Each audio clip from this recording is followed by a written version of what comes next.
आज मनुस्मृति के दूसरे अध्याय के 130 श्लोक से करेंगे।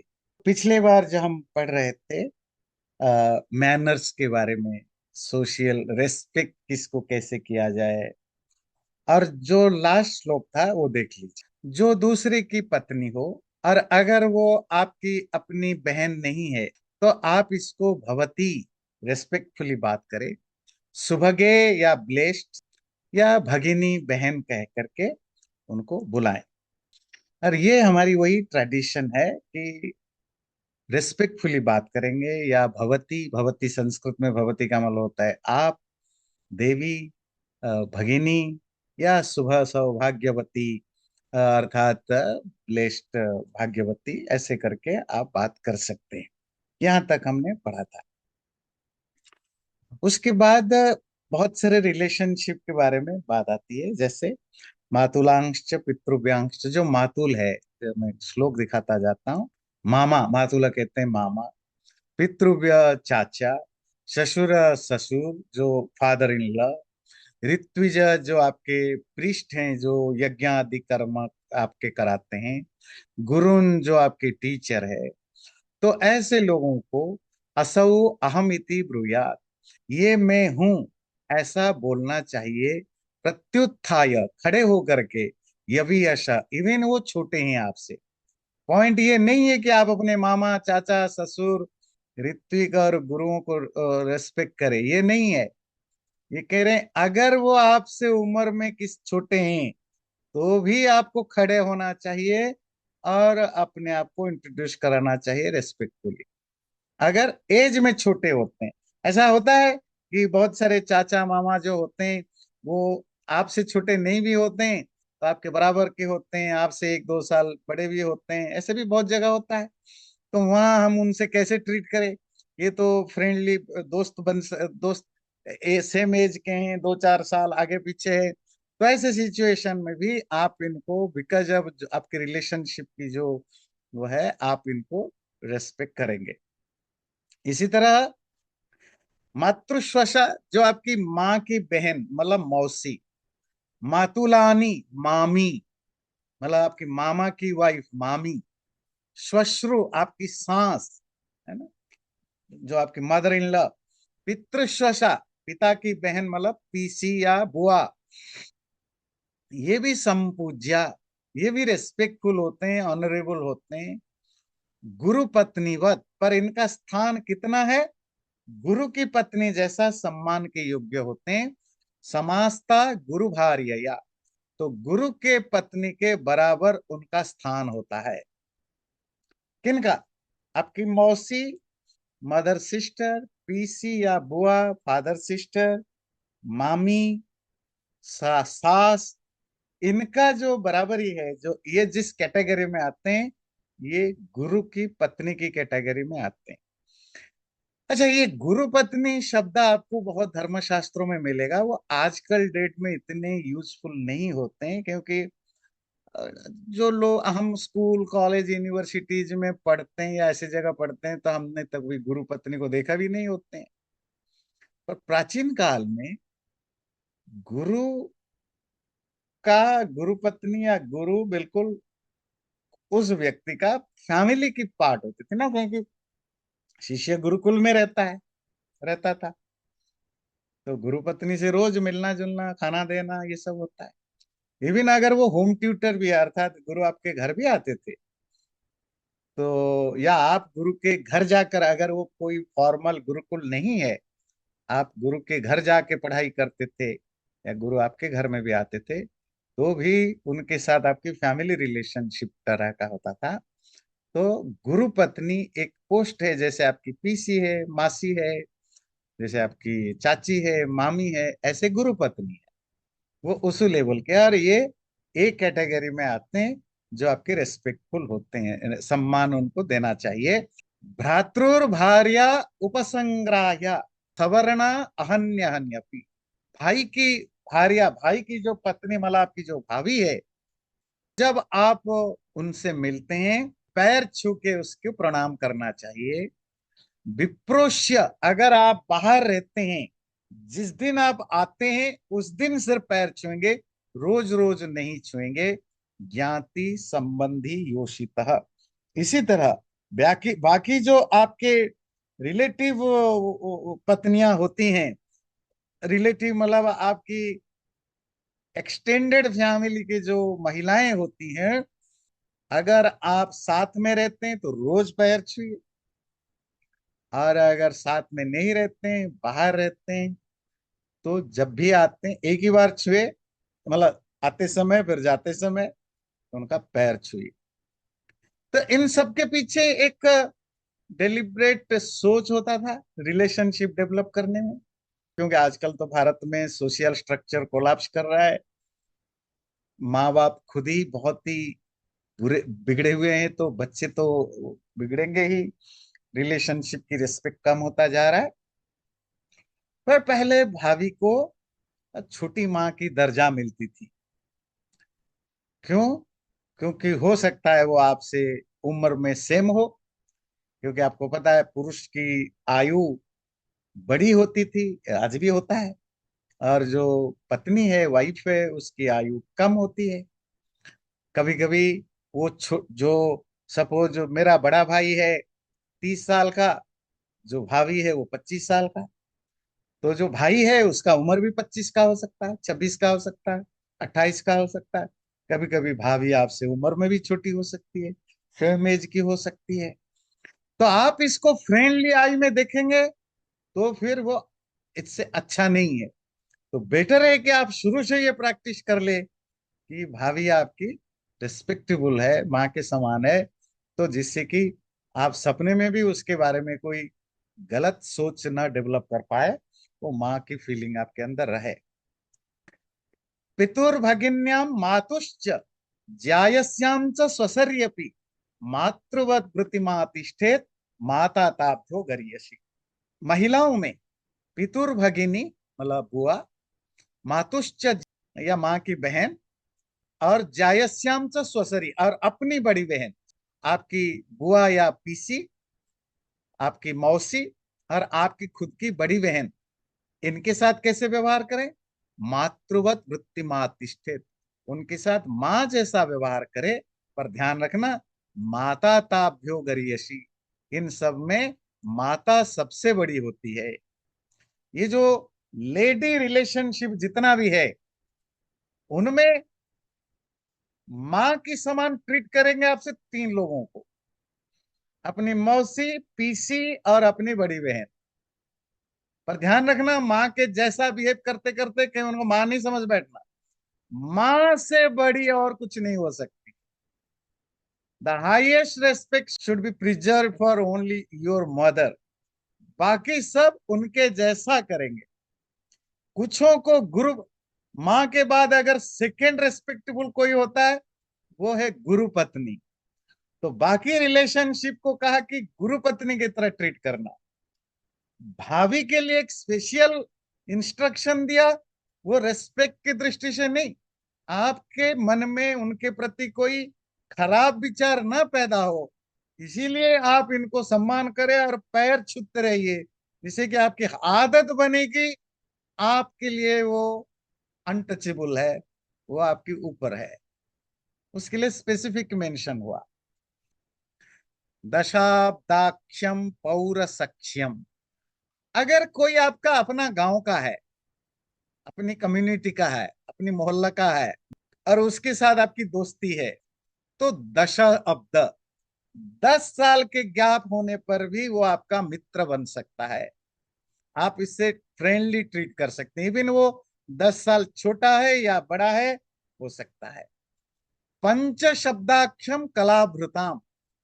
जो आर्ट के फील्ड में अगर हैं, सपोज डांस है, ड्रामा है, सिंगिंग है, म्यूजिक है, उस फील्ड में आप काम करते हो, और आपके जैसा आप भी उसी फील्ड में हो, और आपके जो दूसरे आर्टिस्ट फ्रेंड है, आर्टिस्ट लोग है, वहां 5 साल के गैप तक आप दोस्ती बना सकते हो।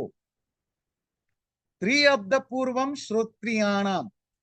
अगर कोई वैदिक, कोई विद्वान है, ज्ञानी है, वो 3 साल तक, 3 साल की गैप तक आप इसको फ्रेंडली बिहेव कर सकते हो।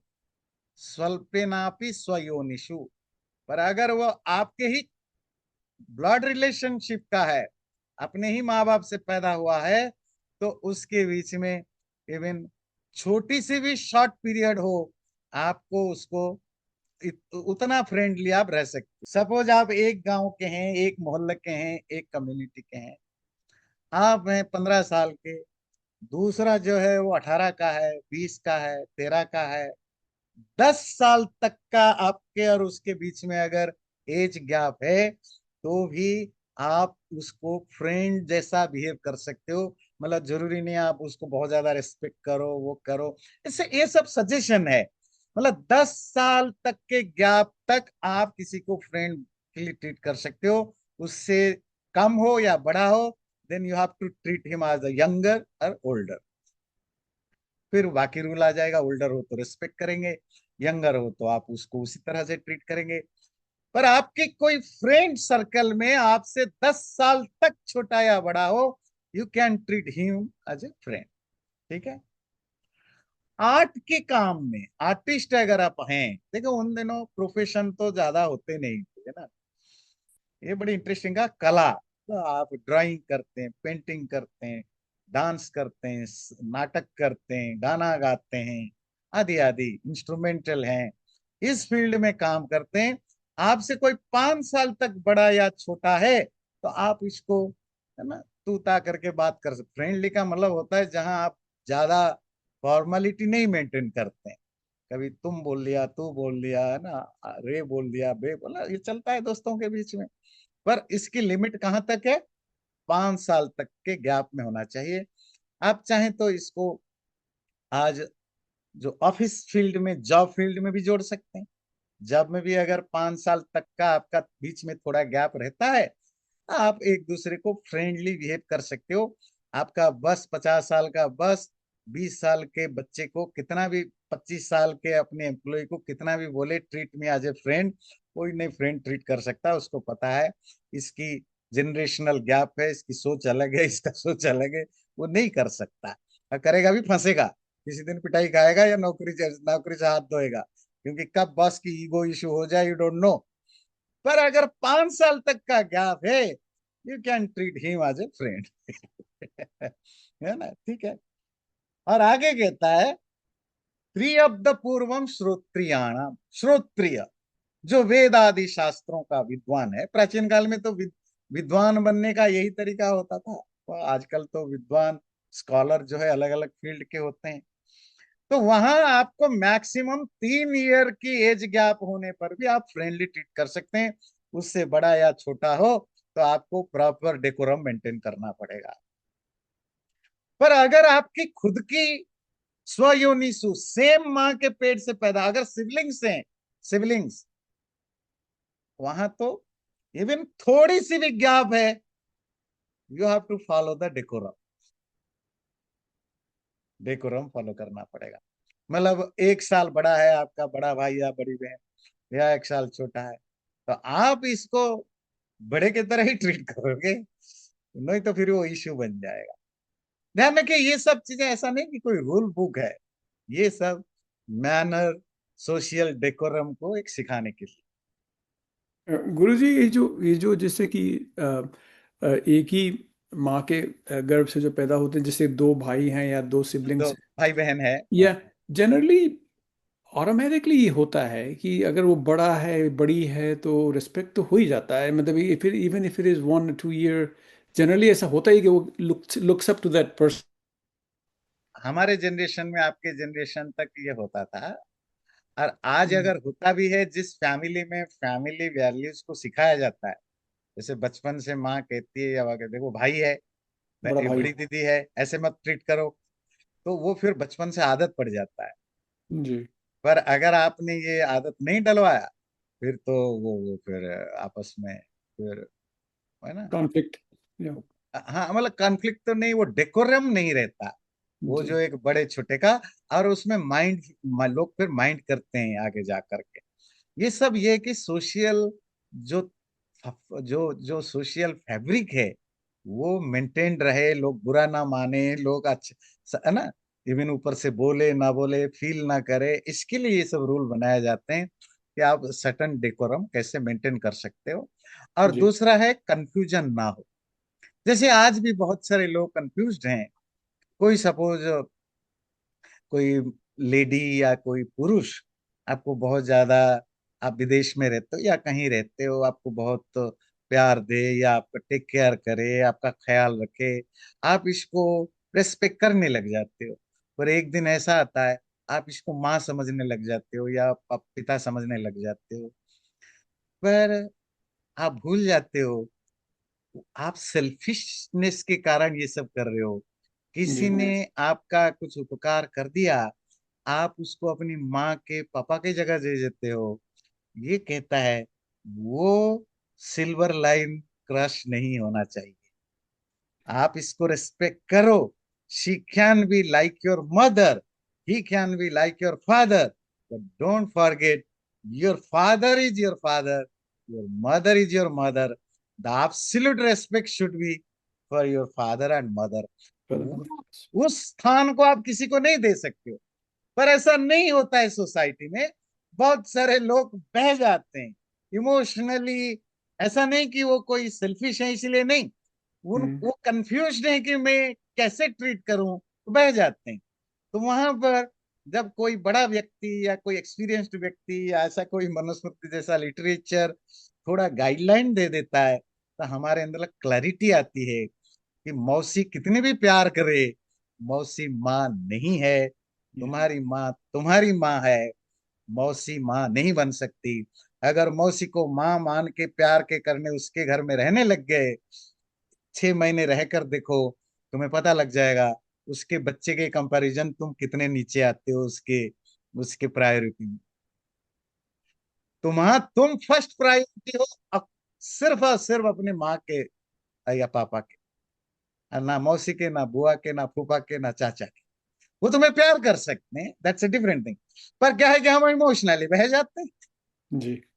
तो जी। इसीलिए ये थोड़ी सी हमें, जो लोग कंफ्यूज होते हैं उनके लिए गाइडलाइन बन जाता है कि हम इसको किस लेवल तक अपने अंदर रखें। रिस्पेक्ट तो ओवरऑल सेम ही होता है। तो पैर छूना तो हम तो अ, हमारे जो भारतीय संस्कार है, हम मौसी के भी, मौसा के भी, फूफा के भी, फूफी के भी, माँ के भी, वो सबके पैर छूते हैं। वो पैर छूना, नमस्ते करना, इट्स अ डिफरेंट थिंग। पर आपकी जो फीलिंग है उनके प्रति, उसमें आपको अंदर वो क्लैरिटी होनी चाहिए कि ये मेरे लिए किस लेवल की है। जी। जी। ब्राह्मणम 10 वर्षम तो 100 वर्षम तो भूमिपम। अच्छा, ये खैर ये उन दिनों होता था, आजकल इसकी इतनी वैल्यू नहीं है। अगर कोई ब्राह्मण है, विद्वान, इवन वो 10 साल का है, 10 years old, भूमि पर राजा, 100 वर्षम 100 साल का है, तो भी इन दोनों में जो रिलेशनशिप जो सोशल रिलेशनशिप होगा, पिता पुत्रो विजानियात, बाप बेटे की तरह होगा। ब्राह्मणस्तु तयो पिता, ब्राह्मण उन दोनों का पिता कहलाएगा। अर्थात अगर कोई विद्वान 10 साल का है और राजा 100 साल का भी हो, तो राजा तो 10 साल के विद्वान को रेस्पेक्ट करेगा, न कि 10 साल का ब्राह्मण विद्वान 100 साल के राजा को रिस्पेक्ट करेगा।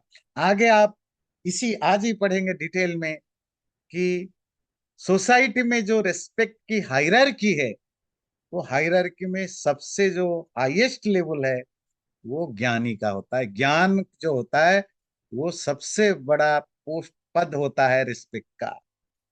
वित्तम बंधुर्वयः कर्म, विद्या भवति पंचमी, एतानि मान्यस्थानानि गरीयो यत् यदोत्तरम। ये 5 ग्राउंड होते हैं रिस्पेक्ट का।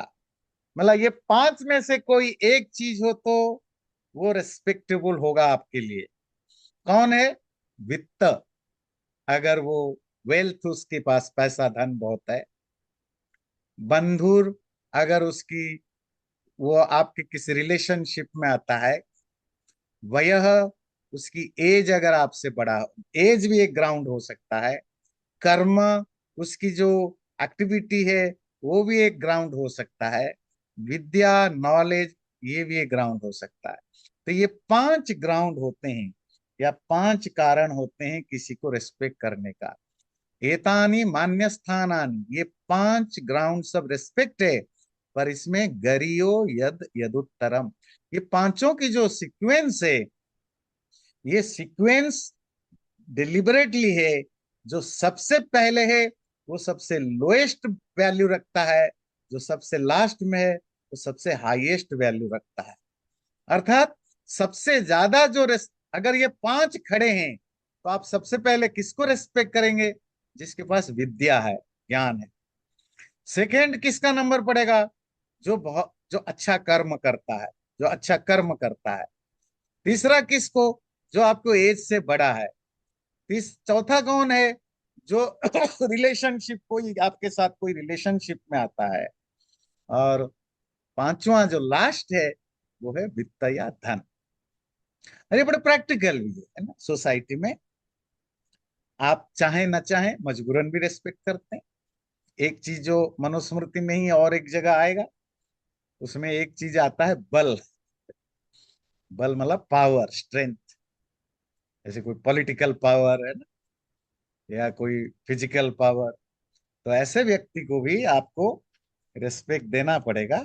जिसने कुछ अर्न किया, वो आपके लिए, वो अगर आपसे बड़ा है किसी भी फील्ड में, वो रिस्पेक्ट के लिए पात्र है।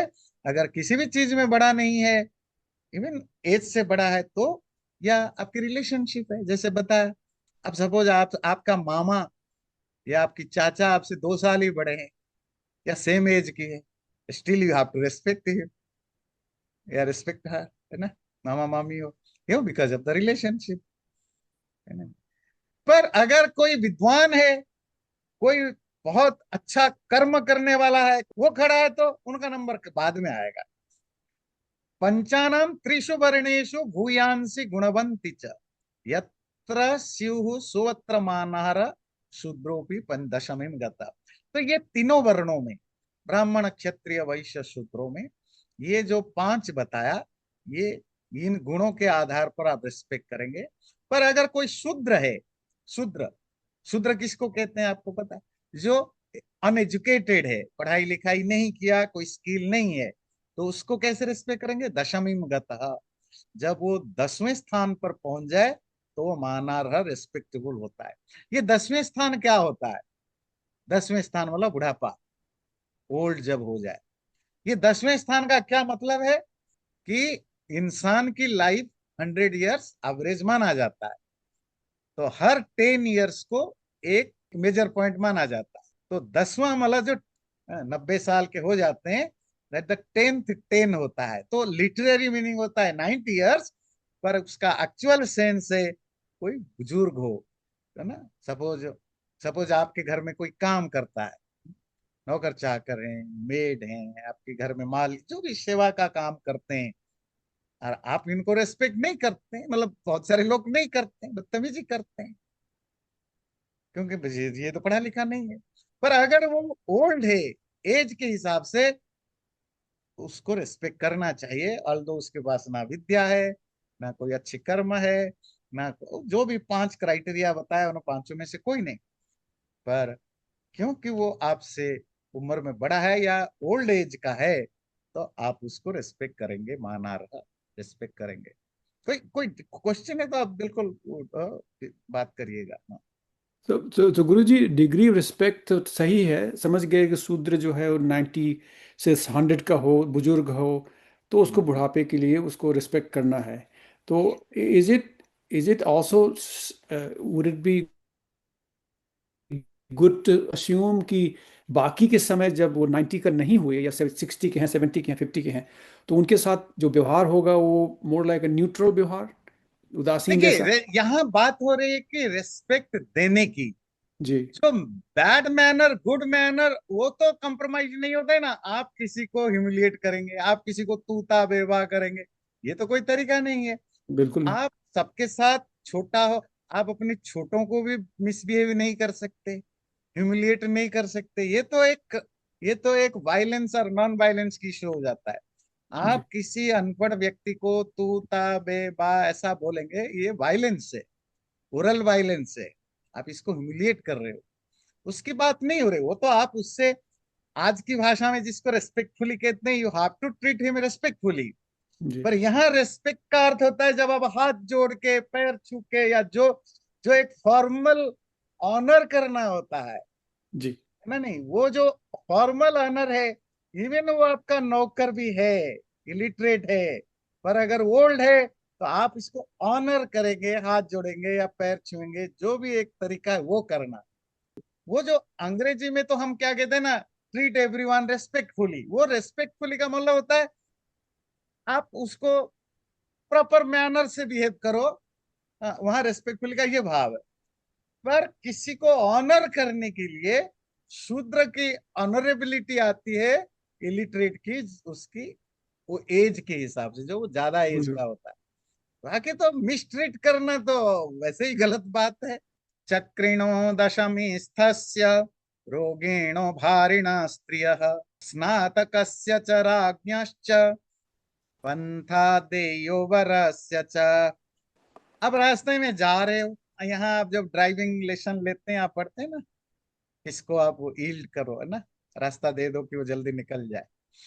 तो ये उन दिनों तो एम्बुलेंस नहीं था, फायर फायर ट्रक नहीं था, तो किस किस के लिए बोला, चक्रिना, जो व्हील वाले गाड़ी से जाते हैं। उन दिनों व्हील वाली गाड़ी क्या होती थी, चेरियट, रथ होता था। बैलगाड़ी है, रथ है।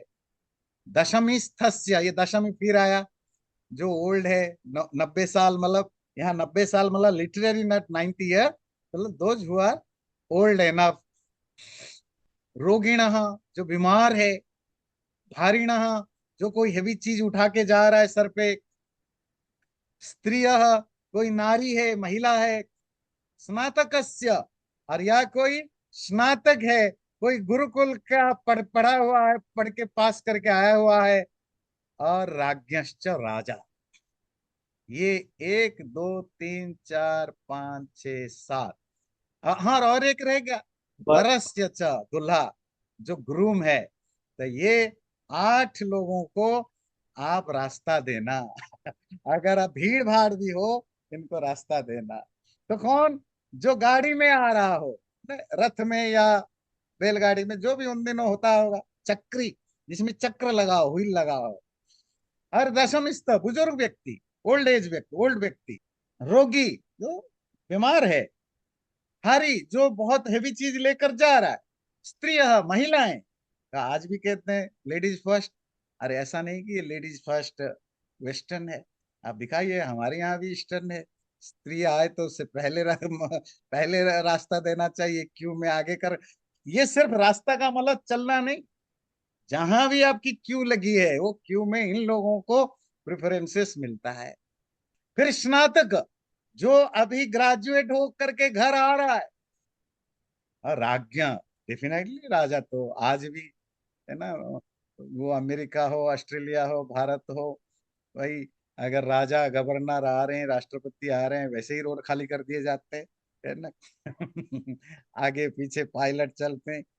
और लास्ट में बोला, वरस्य, दूल्हा अगर जा रहा हो, भाई उसको शादी करने जाना है, उसका आज बिग डे है। तो ये बड़ा प्यारा श्लोक है। तो ये 8 लोगों को, हाँ, तो उस समय इतने ही सिस्टम था।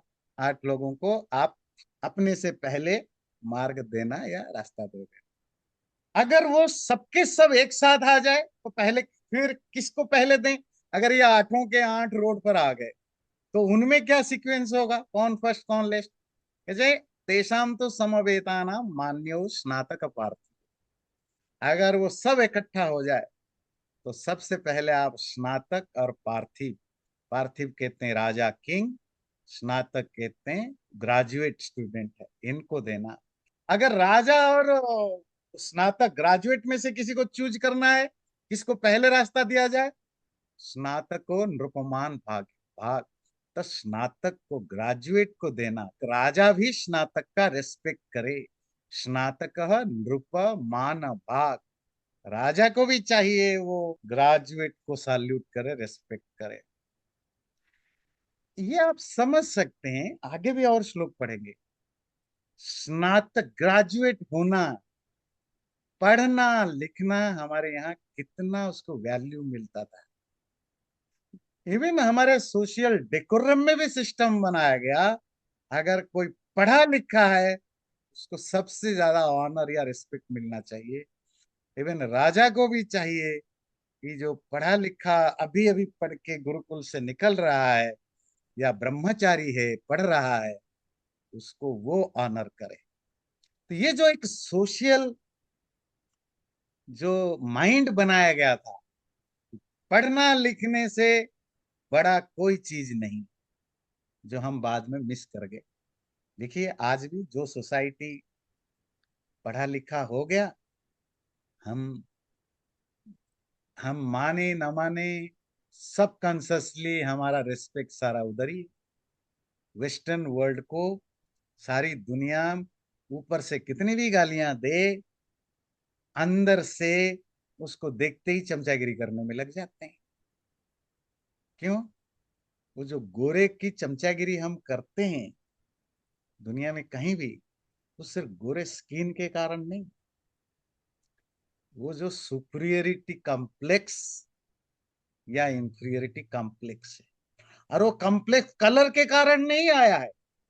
गोरा तो जापानी भी होते हैं, गोरे तो चाइन कोरिया वाले भी होते हैं, गोरे तो लैटिनो भी होते हैं, और उनके लिए आपके अंदर ही रेस्पेक्ट नहीं आता है। वो जो 300 400 सालों से 200 300 साल से जो उन्होंने एस्टैब्लिश किया, we are excellent in what? Knowledge field.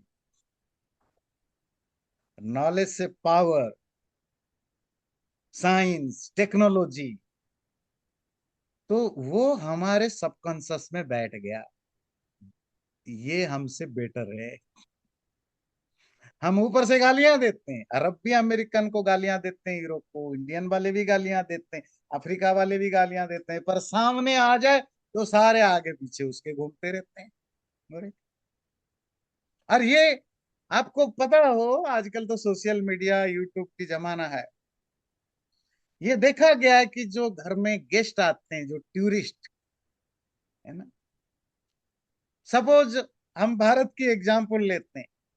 Bharat के किसी भी एक छोटे से टूरिस्ट प्लेस में एक इंडियन जाए, एक व्हाइट पर्सन जाए, एक ब्लैक ब्लैक पर्सन जाए, एक चाइनीज, एक जापानीज, कोरियन, सब आए। वो जो गांव का व्यक्ति या जो भी छोटे शहर का व्यक्ति जिसको कुछ भी नहीं पता है, वो सबसे ज्यादा प्रिफर करेगा या सबसे ज्यादा रिस्पेक्ट देगा वो जो वेस्टर्न पर्सन है। वेस्टर्न पर्सन में यूरोपियन, अमेरिकन ये सब आ जाता है। और ऐसा नहीं कि भारत में होता है, ये आपको थाईलैंड में भी मिलेगा, इंडोनेशिया में भी मिलेगा, कोरिया में भी मिलेगा, ये आपको अरब में भी मिलेगा, you will find it everywhere. Africa में भी मिलेगा, you will find it everywhere. वो गालियां देते हैं कि इन्होंने लूट लिया, इन्होंने कर लिया, हमें कॉलोनी बनाया, वो सब करते हैं। पर जो सामने पड़ जाए, वो सबसे पहले उसको रिस्पेक्ट करते हैं। और मेरा मानना है वो रिस्पेक्ट कलर के कारण नहीं है। वो कलर जो उन्होंने एक नैरेटिव सेट किया कि we are more smart, we are smarter, more educated, more talented than you, वो रिस्पेक्ट। तो इसीलिए ज्ञान का एक बड़ा नेचुरल, ज्ञान के प्रति रिस्पेक्ट है दुनिया में। वंस इट इज एस्टैब्लिश्ड, आपके अंदर सबकॉन्शियसली रिस्पेक्ट आता। और एक एग्जांपल देता हूं, आगे बढ़ते हैं। बाकी फील्ड में तो दुनिया बदल गई, सेकुलर सोसाइटी हो गया। मैं पहले भी एक दो बार कहा है, जो धर्म, संस्कृति, संस्कृत भाषा से रिलेटेड आज भी बनारस से काशी, कोई कोई व्यक्ति कहे मैं काशी में 2 महीने पढ़ के आया हूं, 2 महीने पढ़ के आया हूं, सिर्फ 2 महीने, वो वो दिल्ली में बैठा हुआ, मुंबई में बैठा हुआ, चेन्नई में बैठा हुआ, बेंगलुरु में बैठा हुआ कोई आचार्य जिसने 15 साल पढ़ा है शास्त्र, उसके अंदर डर होता है कि ये काशी से पढ़ के आया, मेरे से ज्यादा जानता है। क्यों? वो हमारे हमारे वो पहले कहा जाता था काशी, तू क्या काशी फेरनता है, मतलब काशी से पढ़ के आया है, तू सब जानता है। जैसे आजकल कहते हैं, अच्छा तू क्या हार्वर्ड का स्टूडेंट है? आजकल बात बात पर कहते हैं हार्वर्ड, कैम्ब्रिज, है ना, इनका नाम लेते हैं, ऑक्सफोर्ड। तो इनका नाम लेते हैं। हार्वर्ड, कैम्ब्रिज, ऑक्सफोर्ड का क्या मतलब है दुनिया भर में? सिर्फ ये है कि वो एक्सलेंट इंस्टीट्यूशंस हैं। तो पॉइंट है कि जब ज्ञान, कोई ये एस्टेब्लिश हो जाए कि ये कम्युनिटी ज्ञानी है, ये कम्युनिटी टैलेंटेड है, तो अपने आप श्रद्धा बढ़ जाती है।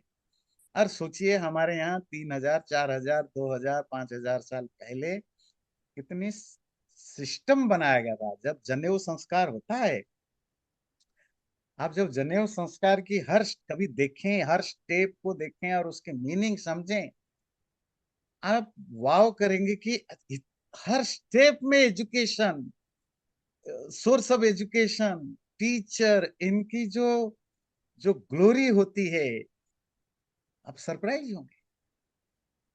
और ये कितने हजार साल पुराना ये संस्कार चलता। तो ज्ञान को हमारे यहाँ इतना ज्यादा इंपॉर्टेंस दिया गया कि ज्ञानी व्यक्ति, राजा भी ज्ञानी के सामने झुके।